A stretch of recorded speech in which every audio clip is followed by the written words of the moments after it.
Hello friends, very good morning. Welcome back to 1st July daily Hindu news analysis from LTX classes. Friends, in this particular series of videos, we will be doing the daily Hindu news analysis. We will pick some articles from the daily Hindu newspaper, particularly from the Delhi edition, and then we will carry out a series of news analysis both from the prelims and as well as mains perspective. So generally initially our focus will be mainly on to prelims, and wherever required we will complement it with the mains as well. So because prelims itself is a first hurdle to cross, right? Yes, in this context, now so the process will start with today's agenda. So once again let me remind you, like we are focusing on Delhi edition of the Hindu newspaper. From Delhi edition of the Hindu newspaper we will pick the series of articles here and we will analyze them thoroughly. Yes, in this context, let's see the today's agenda. Friends, the first and foremost article, the new criminal laws in force, CRPC, IPC, applicable only for the old cases. This we will cover under GS paper 2. Okay, Indian polity, laws from the government and the policies. And the second, the related article, which is concerns emerge over the BNSS provision on public custody. This is a second important related article. This is also comes under GS paper 2. So the both are related. So we will be discussing both of them so together. Then the next important article, India identified 641 fauna species, 339 taxa of the plants in 2023. Friends, this is associated with GS paper 3 environment and as well as wildlife related article. Yes, perfect. Let's go to the next one. And then an interesting article published in the newspaper that is called as Should Education Be Brought Back to That of the State List? This is one more important article published, and this we have to cover as part of the GS paper 2 polity. We have to cover this article, friends. And then one international based article, women bombers kill around 18 in the coordinated attacks in Nigeria. This we will cover under GS paper 2 international relations. And finally we will land up in the editorial Court on Climate Right and how India can enforce it. This comes under GS paper 2. Okay, GS paper 2, which is polity, and also GS paper 3, and also which is GS paper 3 climate change. By integrating these two concepts, this article we have to study. Yes friends, these are the articles. The first one we talked about the new criminal laws related article. Then we talked about the important species identified in 2023. Then we should talk about the should education be brought back to state list. And then we talked about Nigeria related news item. And finally we will end up our discussion with respect to climate change. Yes, that's it friends. Now let us see the first important article. New criminal laws in force. CRPC, IPC not applicable. IPC only up for old cases only. Applicable only for old cases only. Yes, you are everybody aware, right? From 1st July 2024, new criminal laws came into force. What are those three criminal laws and what are the main important provisions? So we will be discussing down the line. If you see here, see for example, the colonial era criminal laws in our country were replaced by, so for your reference we have written them in the neatly notes format friends, in the point wise, so that you can revise them whenever if you pick this PDF, you can easily revise all these particular points. So okay, that will make your revision very easy, because without revision our preparation is useless.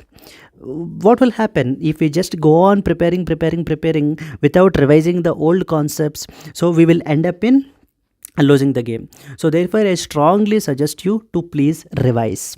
Okay, then so the colonial era criminal laws in our country were replaced recently by the following laws. What are those following laws? First of all, Indian Penal Code 1860, which is a very important law, and that was replaced by something called as Bharatiya Nyaya Sanhita. Bharatiya Nyaya Sanhita. Friends, we assume that you are completely zero to this. So our focus is completely from beginner oriented approach. We don't assume that you already already have sufficient knowledge. We assume that you are completely a beginner and you are starting from the zero. So we assume like that, and we will teach, our teaching patterns will be in such a way. That's the reason we will take each and every basic step also. Okay, so the first one is the Indian Penal Code 1860 was replaced by a new law called as Bharatiya Nyaya Sanhita. And the second important one, the Code of Criminal Procedure 1898 will be replaced by something called as Bharatiya Nagarik Suraksha Sanhita, called as BNSS. Okay, Bharatiya Nagarika Suraksha Sanhita, BNSS. And finally, the third law, Indian Evidence Act 1872, which is replaced by something called as the Bharatiya Sakshya, or the BS, Bharatiya Sakshya Adhiniyam, or the Bharatiya Sakshya, simply you can say. So these are the three old colonial laws. These are the old laws, and now they are getting replaced by these new laws. Yes, friends. These are the old laws, and as well as these are the new laws with which they are getting replaced. New laws. Yes. Now the question, so when will they come into force? Friends, they will come into force from today only, that is July 1st, 2024. So they will come into force from July 1st, 2024, that is from today only. So that's the reason this particular article. New criminal laws in force. Okay, CRPC, IPC applicable only for old cases. We will come back to this portion at the last. So now these are the three criminal laws that are there. Now our focus in this particular article was given to this particular article, Bharatiya Nyaya Sanhita, which has replaced the Indian Penal Code. So we will look into some of the important provisions that were added to Bharatiya Nyaya Sanhita. Let us continue with the first one. Friends, very, very important. The first and foremost, something called as zero FIR. A provision was added with respect to zero FIR. What is zero FIR? So maybe you are aware about FIR, right? FIR stands for First Information Report. First Information Report. Then what is zero FIR? Zero FIR means basically that you should understand, before going to zero FIR, you should understand the basic background. Then you can better appreciate FIR. For example, if you see any victim of any offense which is committed against a victim, any victim, that can be any women, or it can be then any children, or it can be for that matter any elderly person, or any person. Okay, if they are subjected to a particular offense, if they were the victim of an offense, so then generally where they will go? They have to go to a police station and they have to lodge a complaint. True, right? Yes. So now the issue what has happened is that these people, now everybody, the common man who is not aware of law, who is not aware of this so-called jurisdictions of the different police stations, are facing a lot of difficulty in going to the right police station. So when they are visiting a police station, so they are not sure whether that police station is part of their jurisdiction or not. So as a result, what is happening? So they are hesitating to go to the police station and lodge a complaint.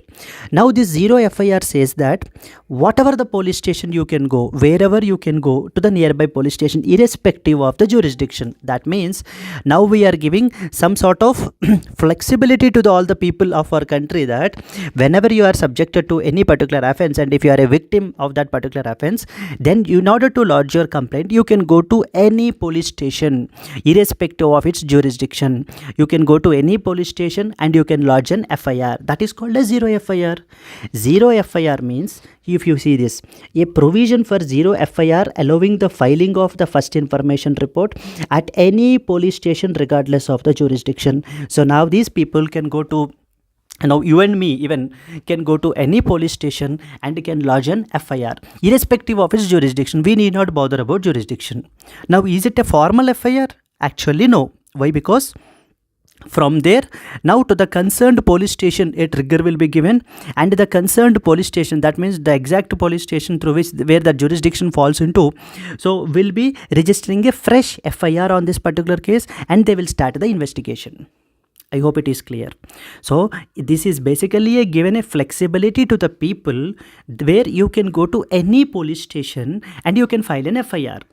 you need not worry about the jurisdiction. That they will take care. It is their headache. So now they will look into to which jurisdiction this particular offense and as well as this area will come into picture, and accordingly that will be forwarded to that respective police station. So and that respective police station or concerned police station will then file a formal FIR, and then the investigation process will start. Now a new provision which is associated with the zero FIR has been started. Okay, a new provision for zero FIR allowing filing a first information report at any place has been there is a dedicated provision in the Bharatiya Nyaya Sanhita with respect to that. Then second important one, something called as online registration. So all the police complaints have to be registered online registration. There should be an online registration and mandatory videography of the crime scenes for all the heinous crimes. So all the heinous crimes, whatever the crime scenes are there, so there all those crime scenes have to be videographed because they were the evidence to show, and they have to upload them in a portal called as eSakshya portal. They need to be uploaded in the eSakshya portal, so that in order to enhance the transparency in order to enhance the transparency, all the videography of the crime scenes of all the heinous crimes need to be reported in this particular eSakshya portal. That means whoever the police who is in charge of that particular investigation, they have to go to the crime scene and take the videograph, and they have to upload it to this particular eSakshya portal. And also online registration of the police complaints need to be there. And the third important one, now any person need not visit the police station to file a complaint. Here you can see a person can now report the incidents by electronic communication without the need to visit a police station. So there is no need to visit a police station, and they can do it. They can report the incidents directly through the electronic communication, through electronic media only they can communicate, and there is no need of visiting to the police station now. That was a third very important point of the Bharatiya Nyaya Sanhita that was brought up. And then comes the fourth important point, is that with another important provision, the judgment related to criminal cases has to come within 45 days. A timeline, dedicated timeline has been given of the completion of trial. Upon the completion of the trial, within 45 days, the judgment has to be rendered so by the courts. This was a hard timeline that was also given, so that in order to avoid the pendency and as well as a delay in the cases. Yes, so zero FIR is one such important concept. So online registrations and as well as the mandatory videography of the crime scenes. Then we can communicate directly through electronic communication. We can report the incidents. Then criminal cases need to come up within, they need to give the judgment within 45 days of the after the trial. And there are other series of provisions also here. If you can see, we have covered the zero FIR, we have covered the online registration, then we talked about electronic communication, then we talked about the judgment within 45 days. Then there is another thing. There are provisions related to false promise of marriage, and there is a provision related to the gang rape of minors, and as well as the mob lynching provisions as well. And also there was one more one more provision, right? Statement of a women rape victim will be recorded by a woman police officer in the presence of her guardian or relative. So whenever there was any rape victim, so then her statements will be recorded by the police officer, women police officer specifically, that too in the presence of her guardian or the relative need to be present while recording the statements. So then a death sentence or a life imprisonment was awarded to the gang rape of a minor. These are some of the important new things that have been added in the Bharatiya Nyaya Sanhita, which have replaced the Indian Penal Code of 1860. Clear, friends? I hope you have understood. These are the main provisions. So this is very important from the both prelims and as well as mains perspective, because they might ask you like what are the main highlights or main features which have been newly added to the Bharatiya Nyaya Sanhita. So in that fashion we can expect a question, and for sure in UPSC 2025 we can expect one more question prelims as well. Maybe that can be on Bharatiya Nyaya Sanhita, or it can be on the Bharatiya Nagarik Suraksha Sanhita, or it can be on the Bharatiya Sakshya. So any of the laws you can expect a question on them. So you need to be very thorough on these particular three laws. And if you address the second part, CRPC and IPC applicable only for the old cases. Old cases means you should understand that since this new laws came into force on July 1st 2024, that doesn't mean that the old laws will be completely scrapped. So the old laws will also continue. Why? Because there are so many pendency of cases are there. So in order to until all the cases are completely done, so the old laws will also continue. That is what here it is mentioned. If you see this point here, the IPC and CRPC will run concurrently along with the new laws, as the several cases are still pending in the courts, and some crimes that took place before July 1st that are reported later will also have to be registered under the IPC only. Here you should understand one more point, that so for example, if any crime that was done before July 1st the crime was done, so July 1st the crime was done, just a minute, yes, so the crime done before July 1st, but it was reported after July 1st. Now under which particular law it has to be registered, whether is it the old law or the new law?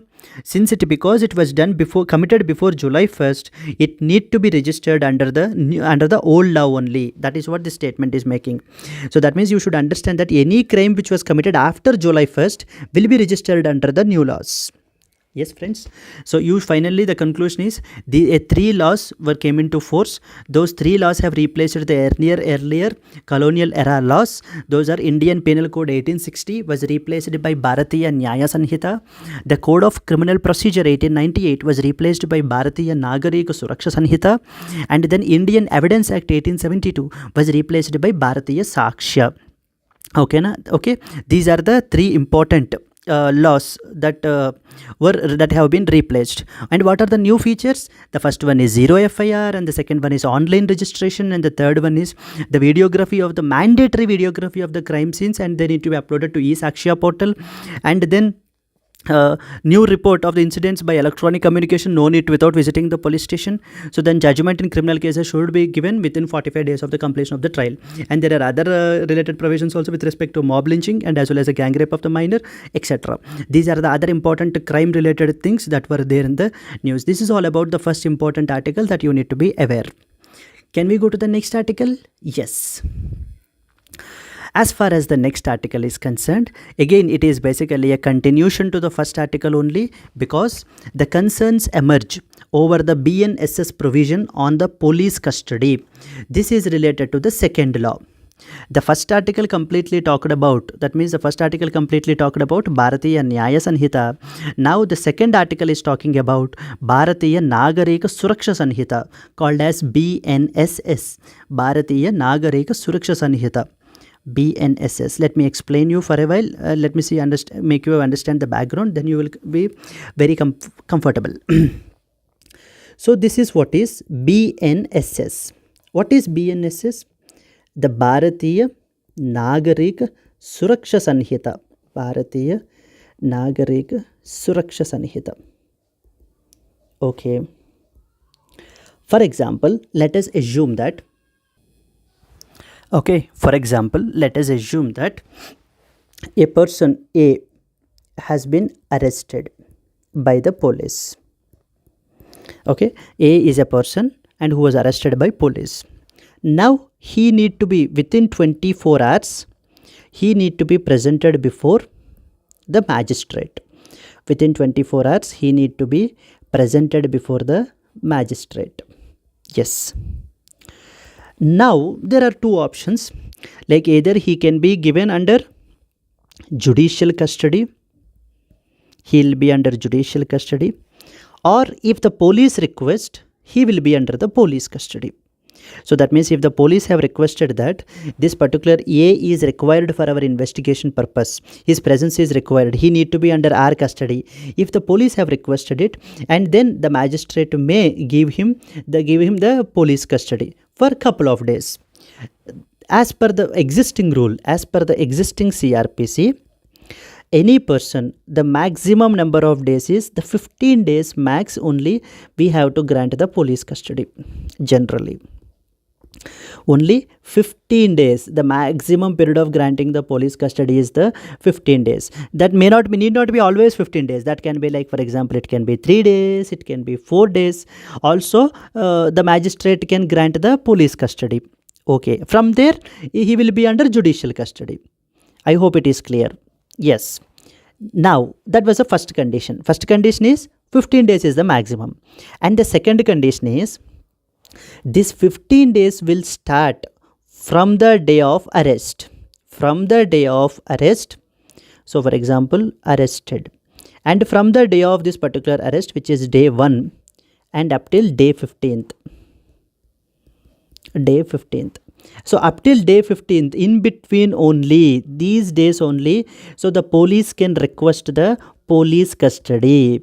The police can request the police custody. That means they can request the police custody only within the first 15 days of his arrest. I hope it is clear. So that means, let us assume that a person got arrested today, which is July 1st, 2024. Now only up till July 15th, 2024, roughly. Okay, for the first 15 days only, he can the police can request the police custody, and after, from day 16th, he will be in judicial custody. You should understand one more point, that may not be that, for example, if this particular person can be under judicial custody from day 1 also. Okay, if the police have requested, then only this particular person will be given the police custody. That too, it need to be given only in the first 15 days only. I hope it is clear up till now. So there are two important points from the CRPC. What are those 2 points? How many days maximum the police custody can be given? It is only 15 days. Second one, when the police custody will be given? It is only in the first 15 days period only that police custody should be given. Okay, and after that only he will continue in the judicial custody only. If at all, if the police have not requested to have him under their custody, then from day 1 only he will be under judicial custody only. Please be very clear, friends. Now you should understand that the new law, what the new law has said, that is the BNSS law, right? The BNSS law has said that, this 15 days period need not be in the first 15 days only. This 15 days period, whatever the max period is there, right, it need not be in the first 15 days only. That means it can be given even after day 16th, day 17th also. Then that is the first point. And the second point is, 15 days may not be in a single stretch, need not be under the in a single stretch. It need not be given. It can be given all or in the part ways. Means in parts. For example, if this particular A has been arrested, and on day 1 the police have requested him that, Are Baba, we want, my lord, we want this particular person to be under police custody for a couple of days. Then assume that he has been granted the police custody for 3 days. So on the day of arrest, 2-3 days he will be under police custody. Now from there, where he will go? He will go to judicial custody. From there he will go to the judicial custody. And again, now if the police come back again after couple of days, let's say after 7 days, and again ask that, so my lord, we want this particular person to be again under our police custody, then again grant 3 more days or 4 more days. I hope you understood, right? So that means the police custody is not restricted only for the first 15 days. It was basically extended to the other period as well, completely for the first 40 days or 60 days, depending upon the offense. So he can be called for police custody multiple times. That is what is the new law, that is the BNSS has proposed. So this is what is going to happen once these particular laws are getting implemented. So now the 2 conditions, whatever those 2 conditions, 15 days max condition will remain. But that 15 days condition may not be only in the first 15 days only. That can be split into multiple ways, like 2 days, 3 days, 5 days. In multiple instances, it can be split up into. Now the activists and as well as legal experts, these people are protesting against this particular provision. Why? Because it will definitely violate the fundamental rights of the people. How it was? So the bail, for example, if a particular person is and now requested the bail, and if he is under the judicial custody, so then maybe the court may grant him the bail. But however, when the court is granting the bail, if the police come back again and say and ask that we want this person to be under judicial custody, under police custody, so then immediately, so maybe the bail may be suspended or the bail may not be so given. Basically they are saying that these provisions will definitely violate the fundamental rights of the people. The concerns emerge over the BNSS provision on police custody. That is what the important point you should see. Yes friends, I hope you have understood this provision, right?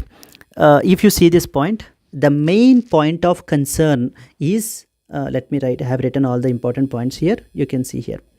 The main point of concern is the change in the police custody rules. The police custody rules have been changed. So there are two things, right? One is police custody and the other is judicial custody. Earlier, so that means earlier the CRPC, in the CRPC, the police custody was permitted for a maximum period of 15 days. Only for a maximum period of 15 days, and that too it can be sought only in the first 15 days of arrest. So once a person is arrested, and from that day only, the first 15 days only, he can be given to the police custody, and after that he will be under the judicial custody. Yes, now this is earlier, this is under CRPC condition, but now the BNSS, that is the new law, the Bharatiya Nagarika Suraksha Sanhita, allows that police custody can be authorized in all or in parts at any time during the initial 40 or the 60 days period, depending upon the offense that he has committed. Depending upon the offense, so either in the 40 or 60 days period, it can be implemented multiple times. So that will be definitely a strict violation, gross violation of the fundamental rights. So this is what is the protest, this is what is the concern of the activists here. You can see here, you can see the new law which is set to replace the CRPC allows the police custody beyond the first 15 days of arrest. Legal and civil rights activists say this is a retrograde step opposite to the fundamental right of the citizens. Yes friends, these are the two important articles from the exam point of view that you need to be thorough with. Okay, the first important article is regarding the Bharatiya Nyaya Sanhita, and the second important is the change in the police custody rules with respect to the Bharatiya Nagarika Suraksha Sanhita. Okay, if you haven't understood yet, please watch it again, like from the beginning of this particular article. Definitely you will come back, you will understand. Pretty simple friends, only 2 points. Maximum police custody period is 15 days. Okay, and that too, that 15 days has to start from the beginning of his arrest only. These are the two important points. Now now what is the new rule? Earlier it used to be that 15 days used to be in a whole way. That means that 15 days used to be in the whole, only in as a single instance only that has to be given. For example, if the court has granted him, like for example 3 days or 4 days or 7 days, that's it, that used to be. But now what has happened? So now the BNSS is saying here it can be imposed in the multiple instances. So like it can be done for 3 days once, and again judicial custody, and again 4 days once, again judicial custody. So that what happens, that because of that the bail related to the bail related right will be suspended, because the activists are saying that the police will take the advantage of these particular loopholes and will try to restrict the right to bail of these particular accused people. So that is what the protesters are saying, and let's say down the line what will happen. Yes, this is the second important article from the exam point of view that you need to be thorough with. Then comes the third article. India identified 641 fauna species, 339 taxa of the plants in the year 2023. So okay, so new species have been identified, both the plant and as well as animal species, that you need to know from the GS paper 3 wildlife environment related perspective. So I have listed out the important species. The first and foremost species that was identified is the new turmeric species has been identified, friends. It is known as the curcuma cacachingens. has discovered recently in the Kakching province of the Manipur. A new turmeric species was identified. The first important discovery that has happened in the year 2023.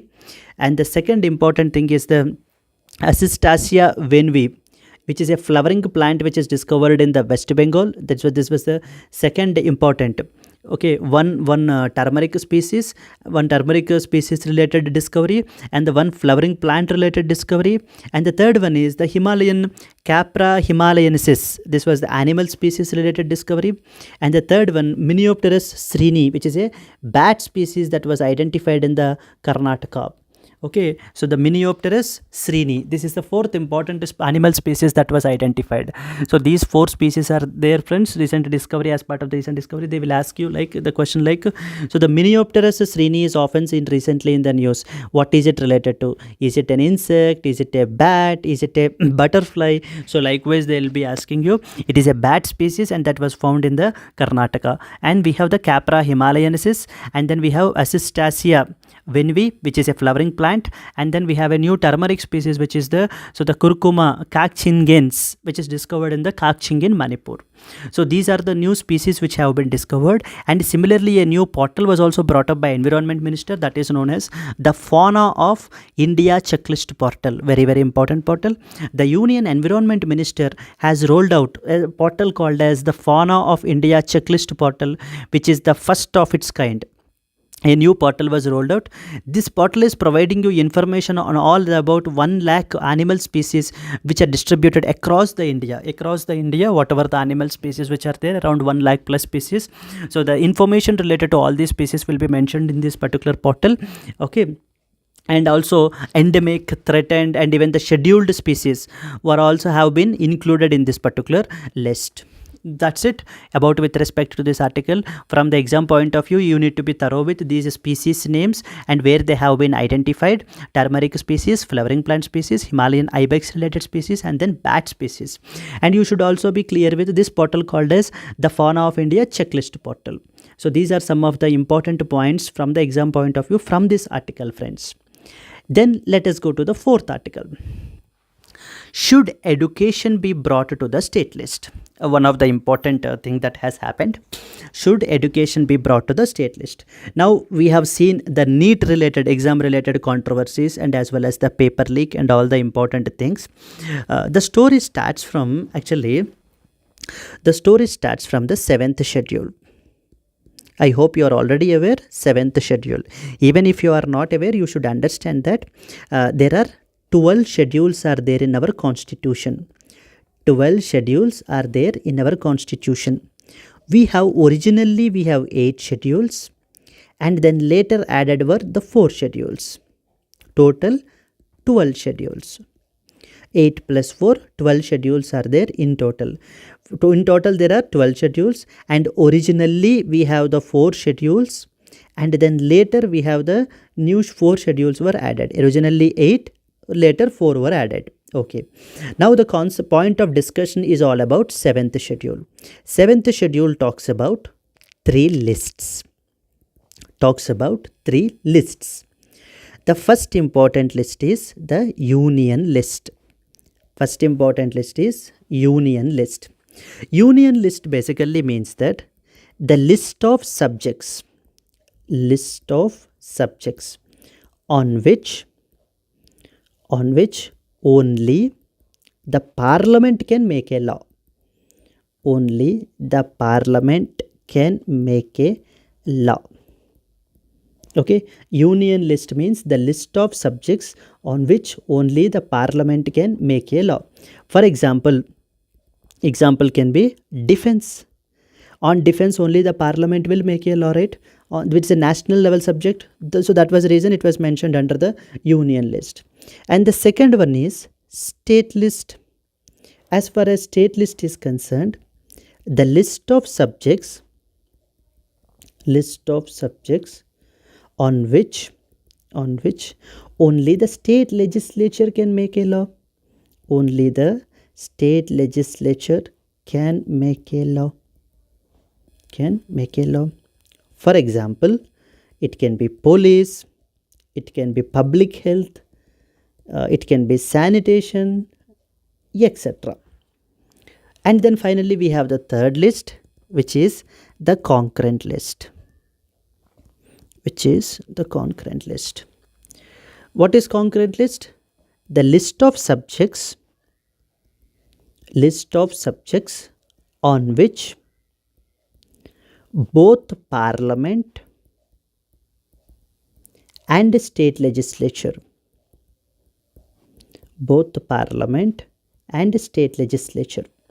can make a law. Yes, that's it, friends. So there are 3 lists under the 7th schedule. Under the first list we call it as union list, and on the union list only the parliament can make a law, okay, at the central level. And the state list means only the concerned state legislature, that means it means which includes state legislative assembly and as well as legislative council, will make a law. And the third one is concurrent list, the list of subjects on which both parliament and state legislature can make a law. Okay, that means in concurrent list the both have common things. Both parliament and the state legislature can make a law on those subjects. Apart from that, we also have one more power called as residuary power. What is residuary power? Residuary power means, for example, tomorrow if any new subject comes into picture which is not there in the union list, not there in the state list, and not there in the concurrent list, so then in that context, who will make a law on that new subject? That's the biggest question mark. So then the Constitution of India have addressed this question by saying that, so all those comes under residuary powers, and residuary power lies with the parliament. Residuary power lies with the Parliament of India. Who of the following has the residuary power under the Constitution of India? The residuary power lies with the Parliament of India. Who has the power on state list? State legislature has the power. Concurrent list, both Parliament and state legislature has the power. Union list, only the Parliament has the power. So these are some of the important points that you have to understand the basic background. Now coming to the education. Education comes under which list? Is it union list, state list, or concurrent list? Education is actually originally part of the education is now the part of the concurrent list. Education is now the part of the concurrent list. But not originally, friends. Originally the education used to be part of the state list only. But later, through some constitutional amendment, it was brought up to the concurrent list, so that to ensure both parliament and the state legislative assembly can make a law. Now the question, through which constitutional amendment a committee was constituted by the central government, which is known as Swaran Singh Committee. Swaran Singh Committee. So this Swaran Singh Committee has recommended that so to include the education subject, to transfer the education subject from state list to concurrent list. It is the Swaran Singh Committee which has recommended to transfer the education subject from the state list, which is earlier there, to that of the concurrent list. And the central government has accepted this, and through something called as 42nd Constitutional Amendment Act, 42nd Constitutional Amendment Act 1976, 42nd Constitutional Amendment Act 1976, this particular bill, which was transferred from the state list to concurrent list.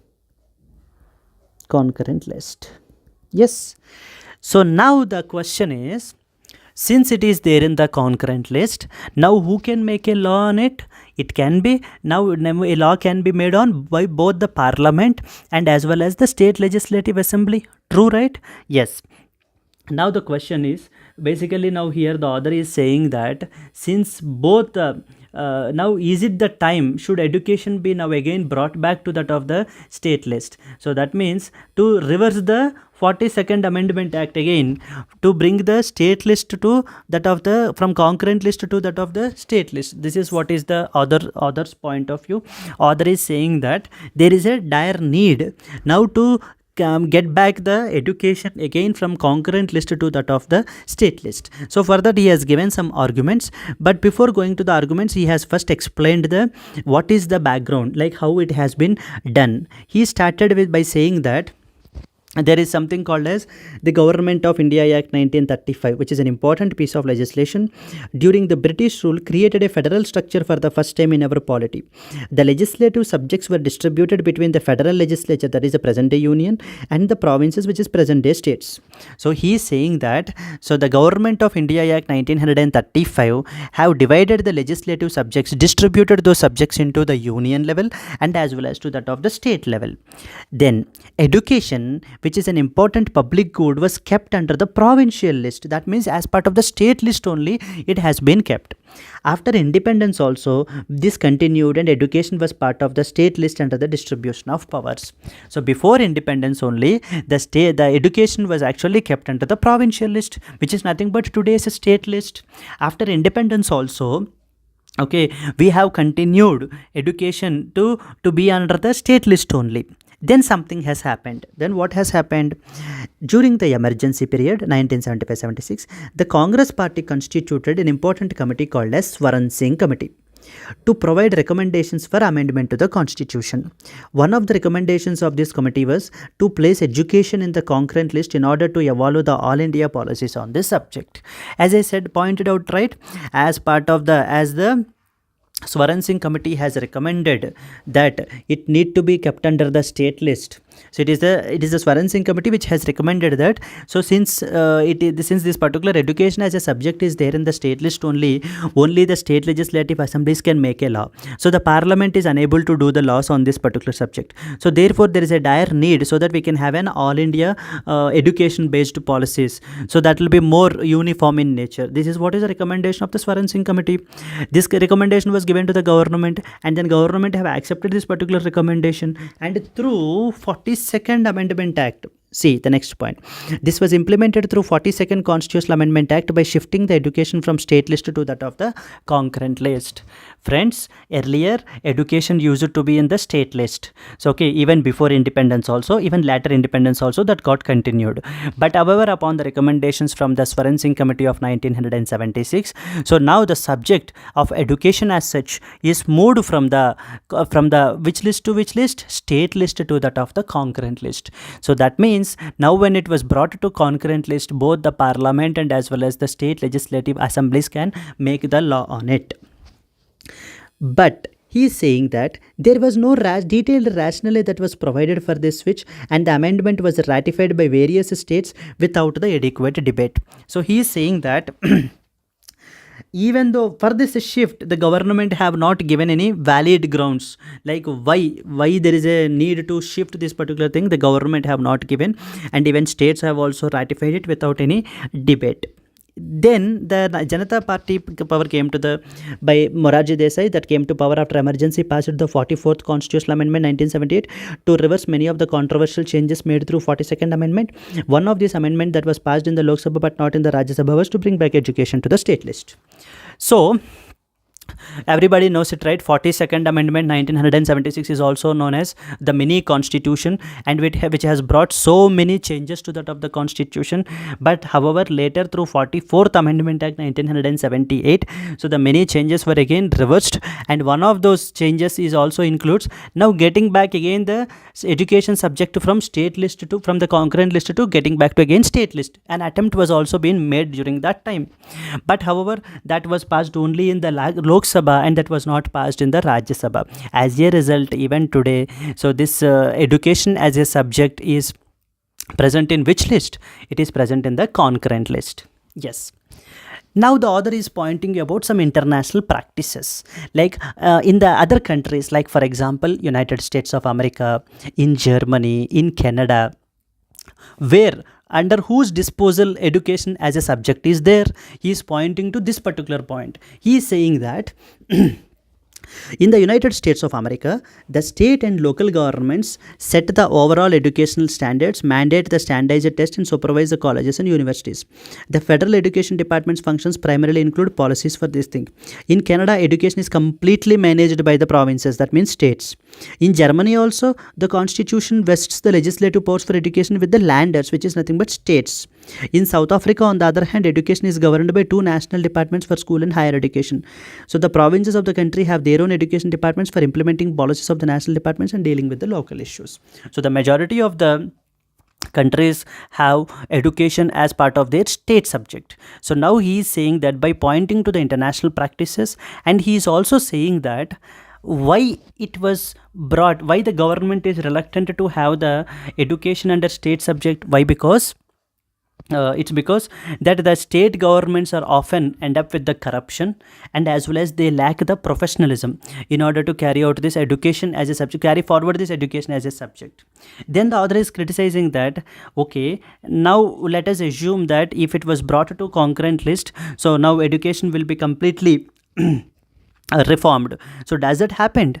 Now if you see this NTA, National Testing Agency, which have recently conducted this exam, the NEET examination, and as well as all, now it getting corrected with getting mixed with the what you call corruption and all these allegations. So there is no point in keeping the education under the concurrent list. This is what is the other's point of view. Okay, what can be the way forward? The arguments in favor of education is that concurrent list include all these things. And finally, the important points are, considering the need for these things, this would enable them to frame tailor-made policies for testing these things. Okay, there needs to be a productive discussion towards moving education back to that of the state list. This would enable them to frame the tailor-made policies for syllabus, testing and admissions for higher education, including professional courses like medicine and as well as engineering. Regulatory mechanisms for higher education on the continue to be governed by central institutions like National Medical Commission, University Grants Commission, and All India Council for the Technical Education. Yes, basically here the author is talking about that it need to be brought back to the state list. So that, and also the state governments should be given the enough autonomy, enough power over these particular laws. This is what is the point of this discussion. Definitely you can expect a question, because you can expect a question like, considering the recent allegation of paper leaks and as well as other irregularities, so do you really feel that the education as a subject should be brought from concurrent list to back to state list? Give your opinion. This will definitely be a question, friends. Similarly, in the prelims perspective also, consider the following statements about three lists, or union list, state list and concurrent list. Education was a subject which is originally there in the state list, later moved to concurrent list through which of the following constitutional amendments? That might be a question. So okay, and also through which committee's recommendations the education has been moved from the concurrent list, from the state list to concurrent list. Anyway, you can expect a question on this particular aspect. I hope you have understood this article. Clear, right? Yes. That's it, friends. From this article, you need to be thorough with what are this seventh schedule. So what are the three lists, union list, state list and concurrent list? What are residuary powers? With whom the residuary power lie with? And then what is this Forensic Committee's recommendation, and how education has been moved from which list to which list, and through which constitutional amendment that was done? And then now what is the protest? People are saying, they are asking again to get back the education onto that of the state list. So these are some of the important points from the exam point of view from this particular article, friends. That's it about this article. Let's go to the next article. Yes. Women bombers kill around 18 in the coordinated attacks in Nigeria. Yes, so the women recently, suicide bombers were there. So by targeting a wedding, they have killed around 18 people. But from the UPSC point of view, we need not bother about like how many people got killed and all the things. What we are more bothered about is, there was one important militant group is there that is known as Boko Haram Islamic terrorist group. You need to be thorough with this particular grouping, friends. Boko Haram Islamic terrorist group is very dangerous group actually from the Nigeria. You can expect a question on this. So, and you can see this is the map of the Nigeria. Okay, we will get back to the map once again just by reading some 2 to 3 important points about Boko Haram. If you see Boko Haram, yes, Boko Haram is a militant group. okay, in the northern Nigeria. Generally they will ask you with which country it is associated with. It is actually with Nigeria it is associated with. That has recently killed around tens and thousands of people, and it even displaced more than 3 million people. Okay, very dangerous group from the Nigeria, which is Boko Haram. These Boko Haram militants mainly inhabit in the northern states of Nigeria, specifically Yobe, Kano, Bauchi, Borno, etc. So these are the different areas where you can where this particular Boko Haram base is mainly there. They were inhabited by mainly in these areas. And this group was founded in the year 2002. This group was founded in the year 2002. So I thought not to give more flood you with the information. These are the bare minimum points that you are expected to know. Then this is one part of the story. Then the other part is geographical perspective. So Nigeria is an African country, that everybody knows it. Now UPSC is slowly asking you the world geography based questions. For example, recently it has asked about Ukraine, it has asked about the bordering countries. What are the countries which borders with all the, so whichever the countries which are there in the news, so it is generally tending to ask the which bordering countries. If you talk about Nigeria, so the countries which borders with Nigeria are, on top of Nigeria, that is on the northern side, we have Niger, and then we have the northeastern side, we have Chad, and then on the eastern side we have the Cameroon, and then we have the Benin is the western country.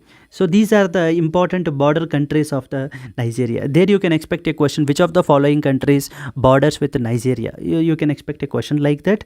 So where it is a very pretty simple, if you are aware of it. Nigeria is located in the western side of the Africa. The western side of African portion is Nigeria. It shares borders with the following countries. For example, Niger in the north, Chad in the northeast, Cameroon in the east, and the Benin in the west. Nigeria's economy is, it's not in the world, it is, yes, Africa. Nigeria's economy is the largest in the Africa. So these are some of the important points with respect to Nigeria you are expected to know. And from the with respect to militant group, which is Boko Haram, is the other important fact that you need to be thorough with. Yes friends, so these are the some of the important points with respect to this particular article.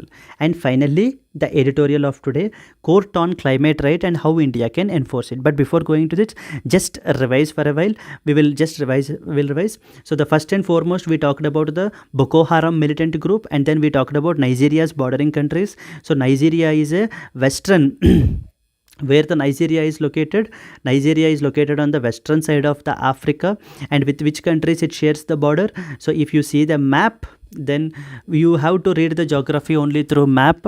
So on Nigeria you have the Chad on the northeastern side, Cameroon on the eastern side, and then we have Benin on the western side, and Niger on the northern side. So these are the countries which border the Nigeria. So two things, the Boko Haram Islamist group you need to be thorough with, and the second one is the Nigeria based geographical location you need to be thorough with.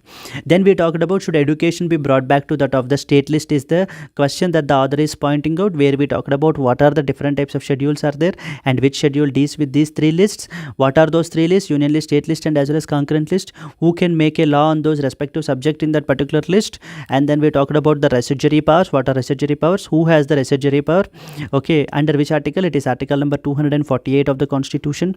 So and then we also have which committee has recommended. It is Foreign Committee has recommended. What it has recommended? To move the education from the state list to that of the concurrent list it has recommended, and that was done through which constitutional amendment? Through 42nd Constitutional Amendment 1976.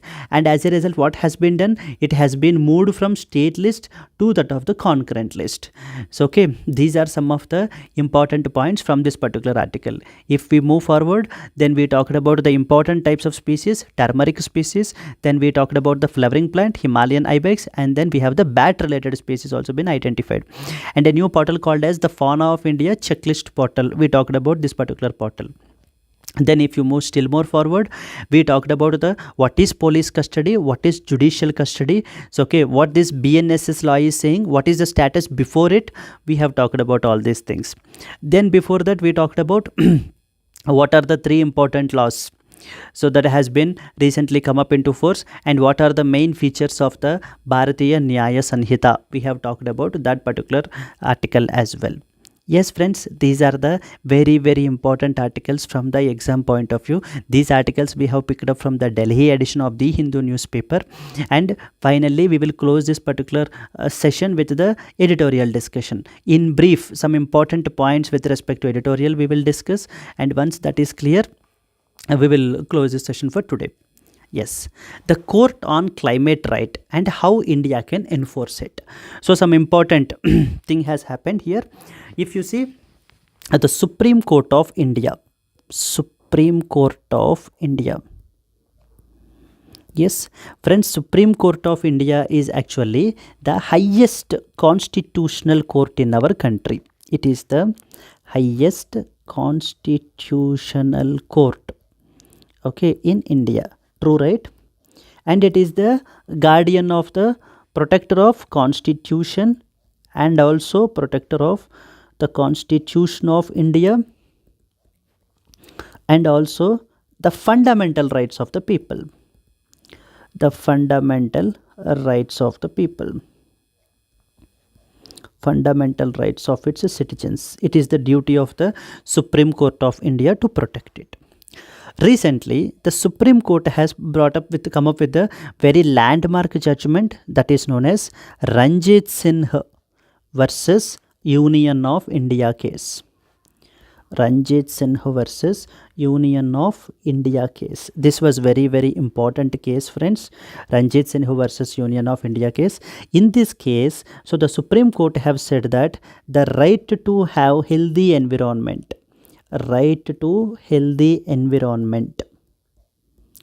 which should be free from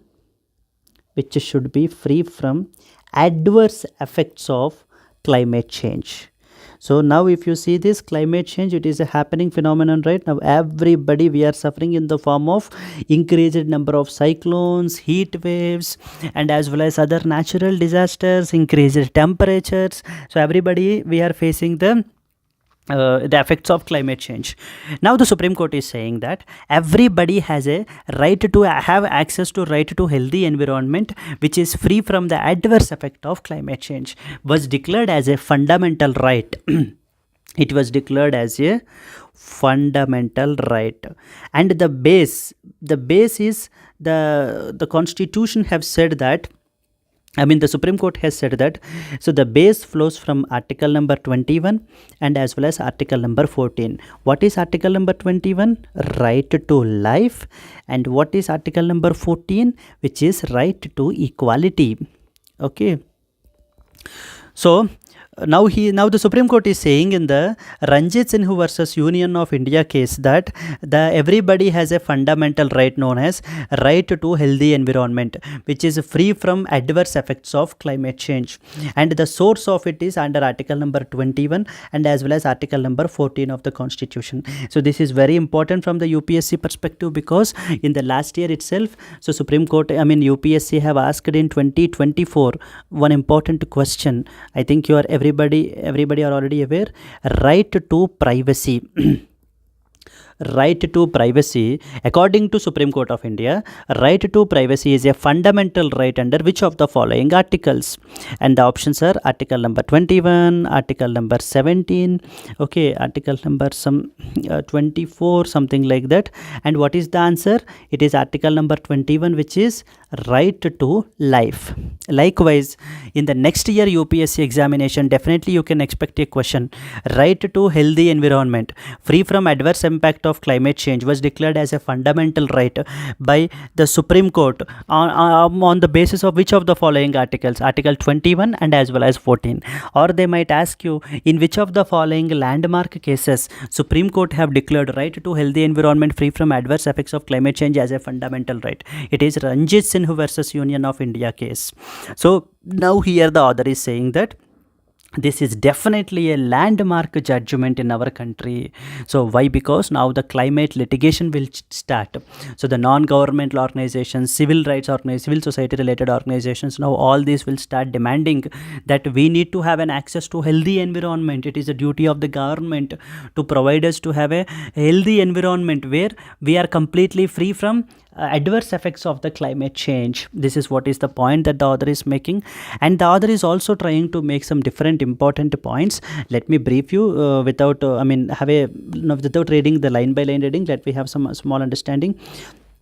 So here the author is basically saying that the two important approaches he is suggesting. First of all, he is saying that, see, article number 14 and as well as article number 21 of the constitution, by using these two articles, so right to life and right to equality also includes right to have a healthy environment which is free from the adverse effects of climate change.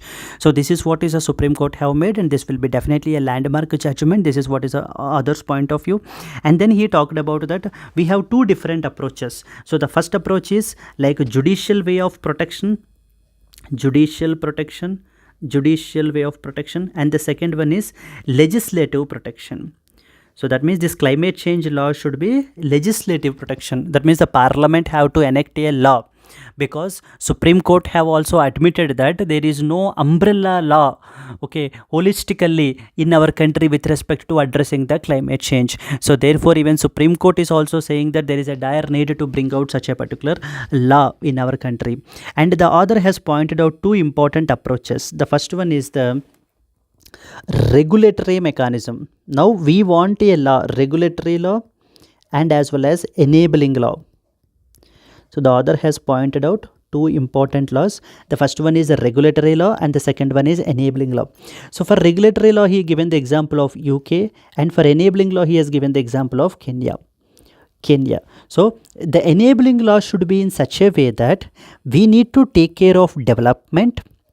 At the same time, we should also be climate resilient. So that means we should take on board the development also and as well as climate resilient also. It need to be. We need to follow this particular approach of Kenya's enabling law. This is what is the author's point of view. This is the first recommendation, the idea, broad idea that the author has suggested. And the second important idea that the author has suggested is that we need to respect this federalism and we should equip the states. We should equip the states with more financial resources and also with respect to the more information, because the majority of the subjects, like for example agriculture, okay, urban policy, all these subjects are with the states only. So now there is a dire need that we need to give the financial resources and as well as the information to the states. Now the center should act as a catalyst, so okay, and should be a supportive mechanism in enacting an enabling law like Kenya. This is the author's point of view, and from the exam point of view, what is important is this judgment is very, very important, friends. And what this judgment have declared, this is another important point. So then under which articles the base was taken, that is article 21 and as well as article number 14. This is another important point. And then what are the main recommendations? So he is saying that the federalism need to be respected and the states need to be equipped with the more power, more financial resources and as well as information. And also we have to have a enabling law like Kenya, where we are taking care of development plus climate resilient. It need to be climate resilient. So that means we should not compromise one thing for the another thing. This is what is the point of view of the author in this article. Yes, that's it, friends, for this particular session. I hope you have understood. Please like the video if you like it, and at the same time we will have a daily question based on prelims where you need to answer in the comments if you know the answer. Today's question is: Boko Haram is the militant group that has killed tens of thousands of people and displaced more than 3 million people. He is often seen in the news. He is related to which of the following countries? Iraq, Yemen, Saudi Arabia and Nigeria. If you know the answer, please comment it, friends. Please comment it the answer, and so that gives me an indication and a boost that you are here with me up till now. And also, if you like the video, please like it, because that will definitely be a boosting and as well as encouraging for me to do more these type of videos and to bring more these type of videos from our LTX classes. Yes. And if you love it, please share it and subscribe the video, friends. Please like the video. Yes, we will meet again tomorrow, the 2nd July Hindu news analysis. We will go with the beginner oriented approach only. We will begin from the zero and we will make you hero. This is what is the pattern here. Yes, friends. Thank you so much. Thank you so much for being with me up till here. We will meet again tomorrow with the 2nd July daily Hindu news analysis. Stay tuned. Please like the video, subscribe to our video channel so that you will get the videos in time. Yes. Okay. Thank you, friends. All the best. Happy learning. Bye bye.